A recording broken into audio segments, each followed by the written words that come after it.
నమస్కారం, నేను miss CS. ఆసరా పెన్షన్లలో లక్షల మంది అనర్హులు ఉన్నారని, ఈ లక్షల మంది అనర్హులకు కోట్ల రూపాయల ప్రజాధనాన్ని అక్రమ చెల్లింపుల ద్వారా వారికి చెల్లించిందని నిన్న కాగ్ రిపోర్ట్ను ప్రభుత్వానికి అందజేయడం అనేది జరిగింది. కాగ్ అంటే కంట్రోలర్ అండ్ ఆడిటర్ జనరల్ నివేదికను కొత్త ప్రభుత్వానికి అందజేయడం అనేది జరిగింది. అయితే ఈ ఆసరా పెన్షన్లలో ఎంత ప్రజాధనం వృధా అయింది, ఎన్ని లక్షల మంది అనర్హులు ఉన్నారు అన్నది కూడా వారు స్పష్టంగా తెలియజేయడం అనేది జరిగింది. ఈ అక్రమార్కులకు ఈ ఆసరా పెన్షన్లు అంటే అనర్హులకు ఆసరా పెన్షన్లు చేరకుండా ఉండాలంటే తీసుకోవాల్సినటువంటి జాగ్రత్తలు ఏంటి అన్న విషయాన్ని కూడా ఆ రిపోర్ట్ లో వారు పొందుపరచడం అనేది జరిగింది. ఆ వివరాలను ఈరోజు మీకు అందిస్తాను. మనకు తెలంగాణ రాష్ట్రంలో 2018 నుంచి 2021 వరకు 2,02,000 మంది అనర్హులకు ఆసరా పెన్షన్లు వచ్చాయని ఆ రిపోర్ట్ లో స్పష్టం చేయడం అనేది జరిగింది. వీరికి 1,175 కోట్ల రూపాయలను అక్రమంగా వారికి చెల్లించారని ఆ రిపోర్ట్ లో పేర్కోవడం అనేది జరిగింది.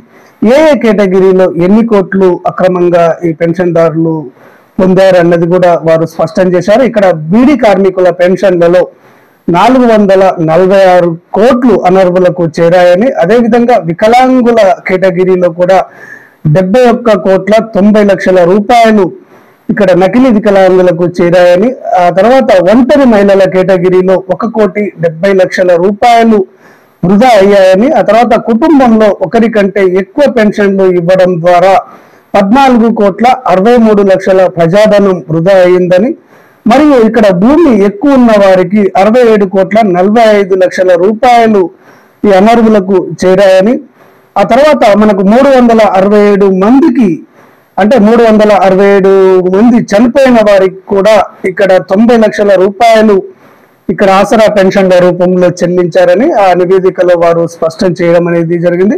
ఆ తర్వాత 4 చక్రాల వాహనాలు ఉన్న వారికి కూడా 51 కోట్ల 98 లక్షల రూపాయలు ఈ పెన్షన్ల రూపంలో చెల్లించారని, అదేవిధంగా ఇక్కడ ఎక్కువ ఆస్తులు ఉన్నటువంటి వారికి అంటే 5,715 మందికి ఇక్కడ పెన్షన్ల రూపంలో ప్రజాధనాన్ని వృధా చేశారని, ఈ రూపంలో 31 కోట్ల 42 లక్షల రూపాయలను గత ప్రభుత్వం ఖర్చు చేసిందని ఆ నివేదికలో స్పష్టం చేయడం అనేది జరిగింది. అంతేకాకుండా ఇక్కడ 9% మందికి పంచాయతీ సెక్రటరీల ద్వారా ఈ ఆసరా పెన్షన్లను అందిస్తున్నారని, వీటికి సంబంధించినటువంటి లెక్కలు కూడా లేవని చెప్పేసి ఆ నివేదికలో స్పష్టం చేయడం అనేది జరిగింది. ఈ విధంగా ఈ ఆసరా పెన్షన్లలో 2,02,000 మంది అనర్హులు మనకు 1,175 కోట్లు లబ్ధి పొందారని ఆ నివేదికలో స్పష్టం చేయడం అనేది జరిగింది. అయితే ఇక్కడ ఈ ఆసరా పెన్షన్లలో అనర్హులను ఏరివేయడానికి తీసుకోవాల్సినటువంటి జాగ్రత్తలను కూడా వారు ప్రస్తావించారు.